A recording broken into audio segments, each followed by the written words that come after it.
On today's episode of WatchJRGo, we are back with the International Harvester's carburetor in multiple pieces, and today we're gonna shred this thing, get it in the carburetor sauce, get it cleaned up, and get it back on the truck and hopefully have it running.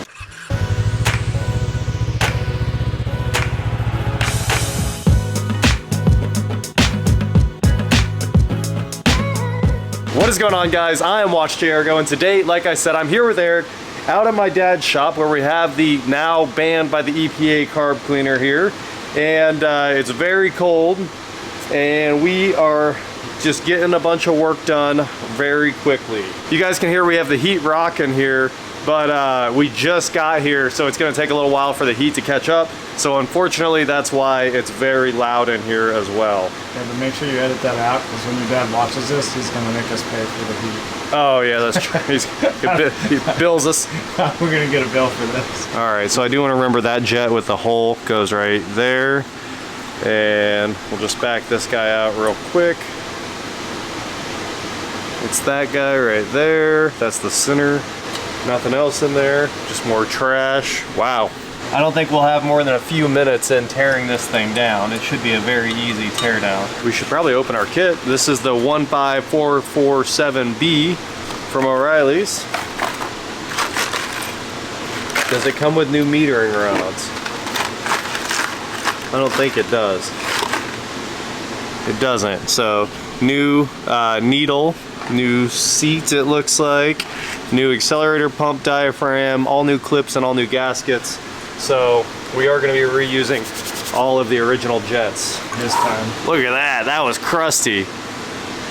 Wow, the amount of trash that came out of that. That diaphragm is done. That's kind of cool. I don't hate the way it comes apart. It's got a little, you know, just a notch that drops down into for the spring retainer. And then pull the screws out. We'll bake all of our screws in the sauce too, and then pop this diaphragm off. It's so crusty. Wow. There we go. That wouldn't have worked. All right, guys, we got the carburetor torn down. We took everything off we could with a screwdriver real quick, and it is ready to go into the sauce here. I think all the jets are out, everything that mattered. So that's it, carburetor torn down, ready to go in the carb cleaner, and we will see it back in 24 hours when we're ready to put this thing back together. At least it was an easy one. Single barrel for the win when you want to get it done quick. All right.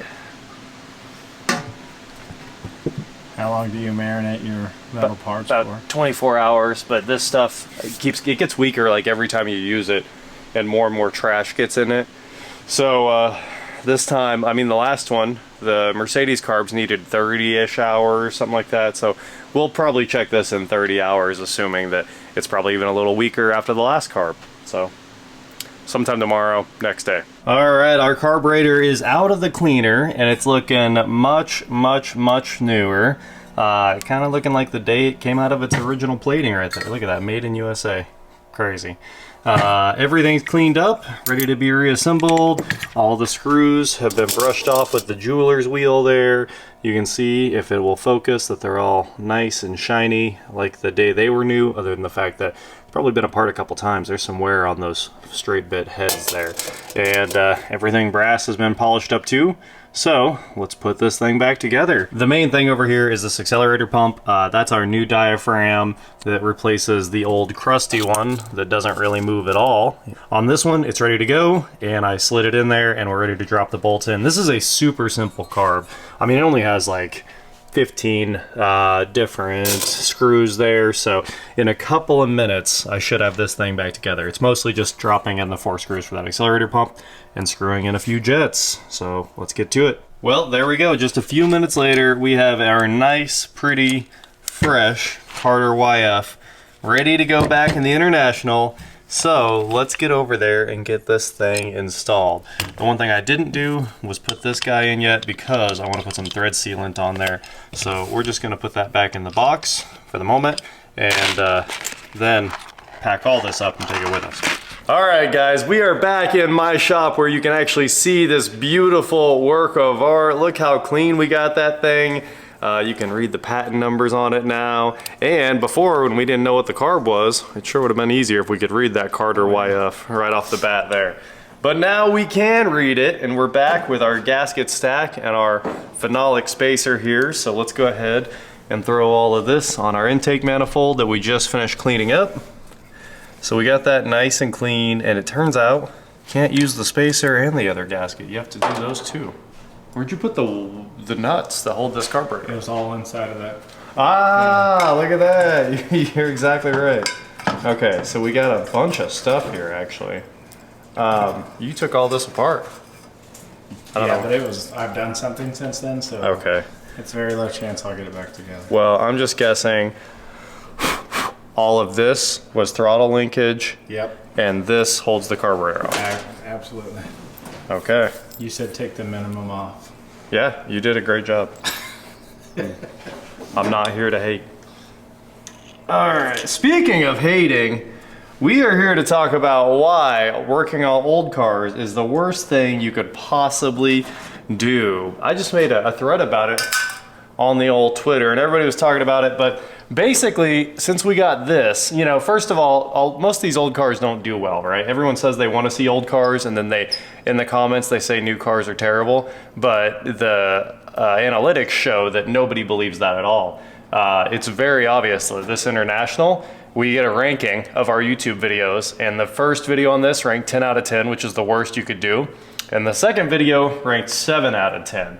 And in the first video, everybody was pretty encouraging. You know, I read the comments. But in the second video, the boomers that own Internationals just came out to trash us. They're in here like, you worthless subhuman people. You didn't know that that actually has a push button starter. You know, it's gotten so bad. And it's not like I haven't driven everything on the planet, right? I mean, I've driven plenty of cars that have footwell starters and high beams beside that and everything. And none of this is anything new to me, but it doesn't make sense that a 50s car would still have a terrible old push button start when we were into the era where we could have momentary key switches. So we worked off our assumptions because we didn't have a wiring diagram at the time. And everybody just came in there saying that we're terrible because we didn't start the engine in the order they wanted, or whatever. Oh, let's not hook up our fuel line. Let's just hook up a fresh can of gas and rock and roll. We will hook up the return. But, you know, working on old cars has no benefit at all. It doesn't help me any. I'd say for the most part, it's not like content that people are watching, but people beg for it, so I do it, you know, hoping that people will appreciate it. But then after we do it, I only get hate for it. So if you actually want to watch people work on old cars, maybe be encouraging and don't try to trash people that clearly weren't alive when this thing, I mean, this thing's 30 years my senior. Yeah. But I don't know the specifics of the 51 International L110, and here we are just trying to make everything work. So I love my audience. I think you know, we have a great relationship. I talk to you guys every day. I probably have one of the best audiences that reflects my views on everything exactly, right? We all love cars, technology, especially new cars and technology, the greatest things in the world. And you know, the only thing I actually care about with cars, which is going 200 mile an hour. I think we all appreciate that here, and I love that for us. But I just want to tell you guys, if you're gonna work on the old cars that the internet keeps telling you you should be working on, nobody likes you. You can't win. It's not a win situation. But here we are, just about done. Use the old crescent wrench here because, you know, everything makes the internet mad. Now that we've addressed that and we got this carburetor on here, do you know which order the spring washer and split pin go here? Just cotter like, pin? Just like you have it. Cool. That's not an answer to my question. I have to see it. It almost seems like the spring has to go there. Yeah. And then the washer goes on the cotter pin side. Yeah. I think that's just the way it has to be. I believe you're right. It doesn't seem possible to do it any other way there. So I've slept since. I know. You know how you tear things apart? and you don't, your mind's on like something else, but you're tearing it apart, so you got to get it done, and then you walk back to it and you're like, how did I do this? Exactly. That's my everyday. See, I didn't grow up with like old cars or anyone that worked on old cars, so all of my knowledge, old car experiences came like literally maybe in the last 10 years in bits and pieces through your dad and some people that I work with, but I didn't grow up with this with this stuff. I am not a mechanic. But I like to learn and play one on TV. Yeah, I mean, Tim Taylor does it, so absolutely. All right, guys, we got our carburetor on. It's looking really good. We got the pump sitting here with some gas in it. And our goal here is to see if gas comes squirting out after this thing starts up. So we're gonna find out quickly if the pump pumps at all. Sounded good that time. Yep, stay in it.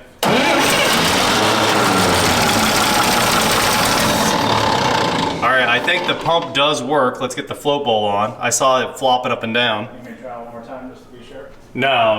Okay. We'll get it going. I mean, it ran until I let off the key over there. Yeah. I let off the button and it stayed on, and then as soon as I turned the leg over the key, it shut off. Oh, that's weird. Yeah. Shouldn't have done that. I mean, it might have had a delay, you know. I think the carburetor just ran out of gas. Yeah, that's fair. Now we've got the sediment bowl back on there, which hopefully lets us get some vacuum and then starts squirting some fuel out up here from our gas can. We have supplying it down below. Tell me when you're ready. Whenever you want, dog. Once it starts, just keep cranking. Keep it going.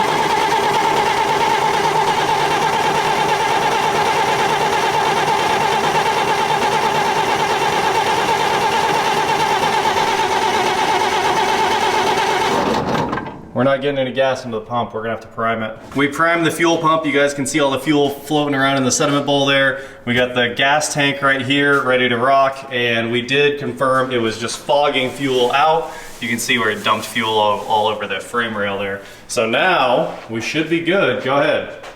Let's see if the starter wants to.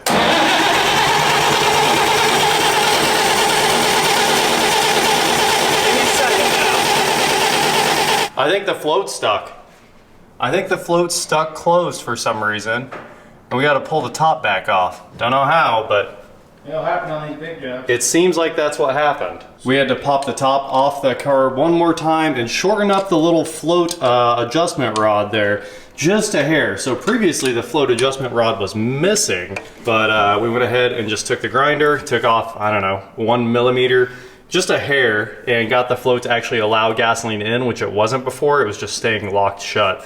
So now we should have fuel. Scott, do the honors. Start it up. Keep cranking. It may not start.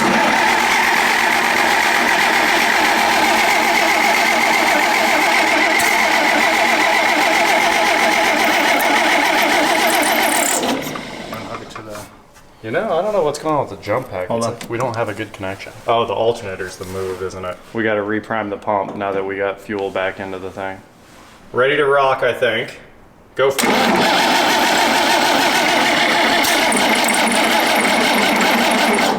Ooh. Maybe the starter we have to. We have a bad location with this thing. Don't touch anything. It started as soon as we shut the camera off. You know what? I think maybe this got loose because I had to shove it all the way on. You might be right. The belt is spinning on the... Yeah, I said wow. I said that in the first video. You were spinning the thing and the belt wasn't moving at all. Okay. I don't know. Well, we have to tighten the alternator up to stop the belt spin. Okay, that's what I was wondering. That was sure annoying. Yeah. I was like, what are you going to spray? Well, yeah, well, in the first video you were doing this and I was like, it's not moving. It was for a second in the first video though. Pop it loose.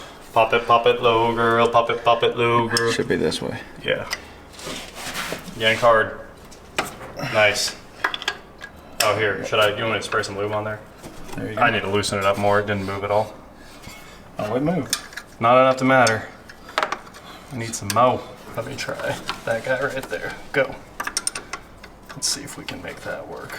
All right, we retightened this and we missed the greatest moment in the video where Eric pulled on the alternator so hard, he ended up all the way over here on the floor. No, I didn't. Yeah, I know you did. Yeah. He got messed up. But now the belt should shut up. This belt is completely round from, it's supposed to be a V belt, but it's just rounded off from spinning for so many years. Hit start, Scott. Now that we try. Hey.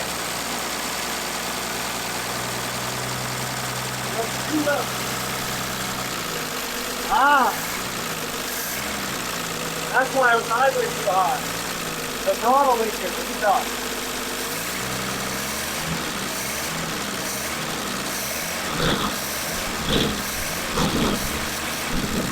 Wow! This thing's a driver, Eric. What's going on? Go it? No. Oh! That's fuel injection. Right? Yeah, that's fuel injection. Where's that coming from? The bottom of the pump. Oh boy. You gotta put a diaphragm in the pump. Alright, Scott, kill it. Well, unfortunately, our fuel pump is completely toast. Yeah. Sad. How much did it leak? Oh, not terrible. I mean, enough to catch on fire. Not really. We know gas is stable. Did we leak anything else? I think we're doing pretty well. I don't know. I'd go back down to the ground, but I've already been there once. Yeah. Go there again. Well, that carburetor is wonderful. No, yeah, I can tell you that. It's just absolutely flawless. Just need a little trim. That's all it needed. All new everything. So we got that sorted, and now the next project here is getting that cap off of the brake reservoir down there and seeing what we're dealing with here. So let me grab some, actually just that giant crescent wrench, pop that loose, and we should be home free. Croissant. So I assume this thing's gonna be rusted in place, and you definitely don't want to twist it off. So, there you go. Hey, did you wreck your hand? No. Okay. It's already torn up from the fall? the Nissan. Oh, okay. Oh gosh. You know what? It's less crusty than the Mercedes was, if I'm being honest. Yeah. The Mercedes was hurting. Let's pour a little brake fluid in and see if it fits. We'll see if the system seals up at all. Is it clean in there? Just dry? Oh, it's gross. It's gross. But good enough to work. Good enough to drive. Well, we decided it was time to start on the braking system, which meant putting some brake fluid down in this master cylinder and seeing what happens. And what happened was a bunch of trash came out of it. An unbelievable amount of trash. So I got the whole rag down in there. That's what just came out of the master here. So let's just grab a new rag now. And we got one bleeder open, cleaned out, verified the bleeder's good. And if we can get some fluid through this, we might be home free. All right guys, Scott's coming out of what's gonna be his truck here. And we have put a ton of work into this brake master with literally zero results. So we filled it with fluid, vacuumed it all back out after it absorbed all the dirt, cleaned the thing out like 3 times. I mean, we have cleaned it and cleaned it and cleaned it, and we haven't gotten a thing out of it, not even a bump. So there was a lot of heavy sediment in the bottom of it. And after a ton of cleaning, we've just given up. We also tried to push air backwards through the wheel cylinder, bleeder there. We got nothing there. We have tried literally everything, and it's just not working out. So it's gonna need a break everything probably. Gonna need to break everything. But other than that, we're making progress. We need a diaphragm for the fuel pump, and I think that solves all of the gas, except for the tank. Let's put a filter on it, a big fat filter, and we'll run the tank. See what we can get going there. And then also, figure out the brakes, and we're driving this thing. So we're getting close. Oh, you know what else I wanted to do? Start it and bump the clutch. Oh yeah, yeah. We think the clutch is stuck. But we're about to find out. I don't know if I can turn it off fast enough. I mean, you just turn the key off, it'll shut off. Yeah.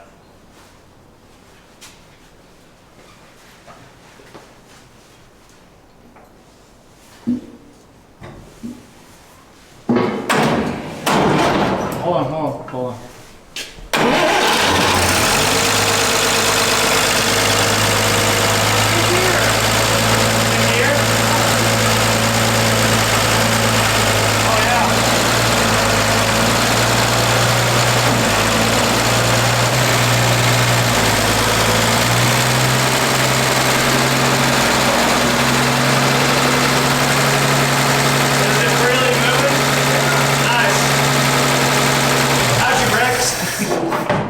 Not good?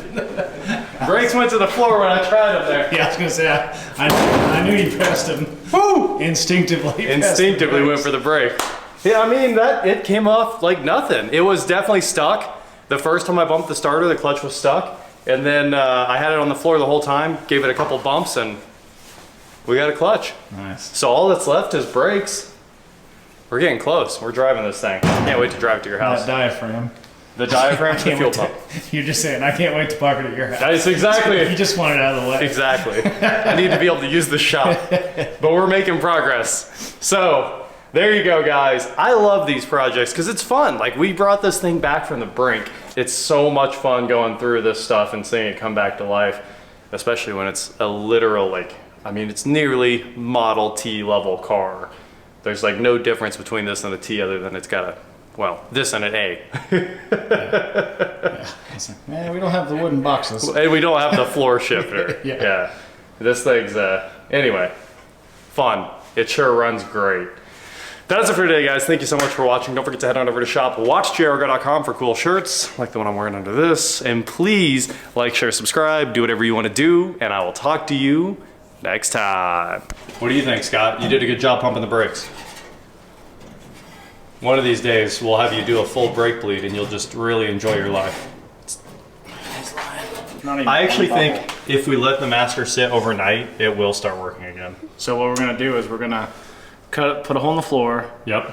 And then we're going to put brake pads on each side, like bicycle brake pads on each side of the drive shaft, and then just pull up hard on that. That's it. With also with a bicycle cable, and you squeeze a hand squeeze. Yeah, hand squeeze. Hand squeeze. And that solves our problem, really. Yeah. Because that'll slow it enough down. Just don't, ride too close to anybody. That's right. Take your time. Yeah, you're gonna have to take your time. Good old inboard brakes. That's what we're going for. You know what they used to say? Give the old 8-car rule. The old 8 cars. Yeah. Yeah, the 20-second rule. Oh, that's pretty good rule. All right.